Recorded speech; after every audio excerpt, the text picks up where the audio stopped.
மாவட்டம் சங்கராபுரம் ஒன்றியத்திற்குட்பட்ட மூரார்பாளையம் கிராமத்தில் தமிழ்நாடு முதலமைச்சரின் மக்களுடன் முதல்வர் திட்ட முகாம் நடைபெற்றது.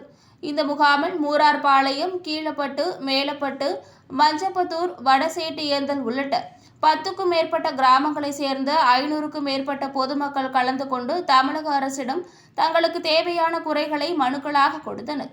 இந்த மக்களுடன் முதல்வர் திட்ட முகாமில் சுமார் 1000க்கும் மேற்பட்ட மனுக்கள் பெறப்பட்டுள்ளன. இந்நிலையில் நிகழ்ச்சியில் சங்கராபுரம் சட்டமன்ற உறுப்பினர் உதயசூரியன் பேசியுள்ளார்.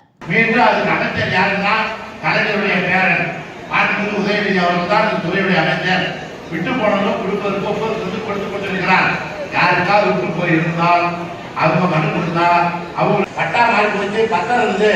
ஆனா அந்த கிணத்துல இருக்கிற மோட்டார் அவர் பேர்ல இருக்கிறது என் பேருக்கு நான் மாறல அப்படின்னா நீ என்ன பண்ணணும்? ஜேஇ ஆபீஸ்க்கு போய் மனு கொடுக்கணும். ஜேஇ பரிசல் பண்ணி ஏடி கொடுப்பார், ஏடி டி கொடுப்பார். 2 மாதம் 3 மாதம் ஆயிடும். உனக்கு நேற்று நீ பணம் கொடுத்து வீடா இருந்தாலும் காடா இருந்தாலும் வாங்கியிருப்ப, வீட்டு சர்வீஸா இருந்தாலும் கிணத்து சர்வீஸா இருந்தாலும் இதை பேரை மாத்துறதுக்கு